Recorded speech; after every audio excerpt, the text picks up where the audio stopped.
ঘূর্ণিঝড়, দুর্ঘটনা, অগ্নিসংযোগ, রোড অ্যাক্সিডেন্ট, নদী ভাঙন, আমিরে জামাত সবার আগে ছুটে গিয়েছেন।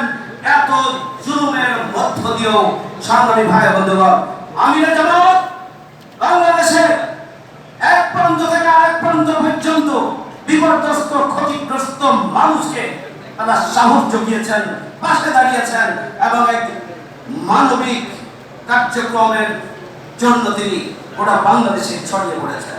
সাংবাদিক ভাই আমার, শুধু তাই নয়, এত কিছুর পরেও 5ই আগস্টের আন্দোলনে জামাত শিবির সহ এদেশের গোটা বাংলাদেশের সর্বস্তরের মানুষ যেমন রাজপথে ছিল, জামাত এবং ইসলামী ছাত্র শিবির রাজপথে ছিল।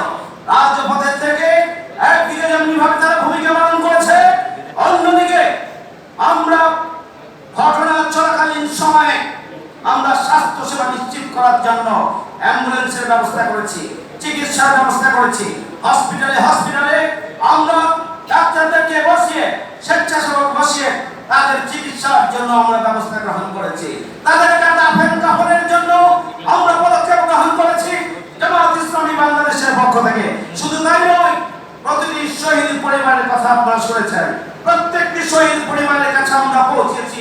গোটা বাংলাদেশে আমার মনে হয় জামাত ইসলামী ছাড়া আর কারো পক্ষে এটি করা সম্ভব হয় না। আমরা আহত পরিবারের জন্য আমরা বাড়িতে বাড়িতে ছুটে গিয়েছি।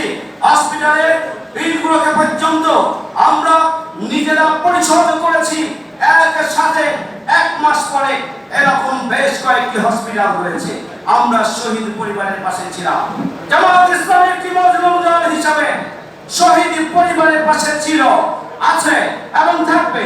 আজকে আমি জামাত ইসলামের আমিরে জামাতকে অভিনন্দন জানাতে চাই। আপনি আজকে জাতির পক্ষ থেকে, এদেশের 8 কোটি মানুষের পক্ষ থেকে যে উদ্যোগটা গ্রহণ করেছেন, আপনার সরাসরি তত্ত্বাবধানে আজকে 10 খণ্ডে শহীদদের স্মারক তৈরি হয়েছে। আজকে উন্মোচন হবে। বড় আগামী দিনের 53 শহীদ এখনো রয়েছে। আরো যত শহীদ আসবে সবটাই এই সংকলনের সাথে সম্পৃক্ত হবে।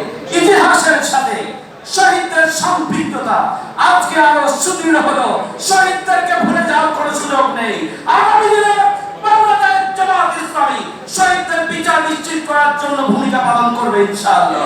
আগামী দিনে বাংলাদেশ জামাত ইসলামী আহত এবং পঙ্গুত্বের জন্য, তাদের সুরক্ষার জন্য এবং তাদের আত্মনির্ভরশীল হিসেবে দাঁড়ানোর জন্য জামাত ইসলামী পদক্ষেপ গ্রহণ করবে।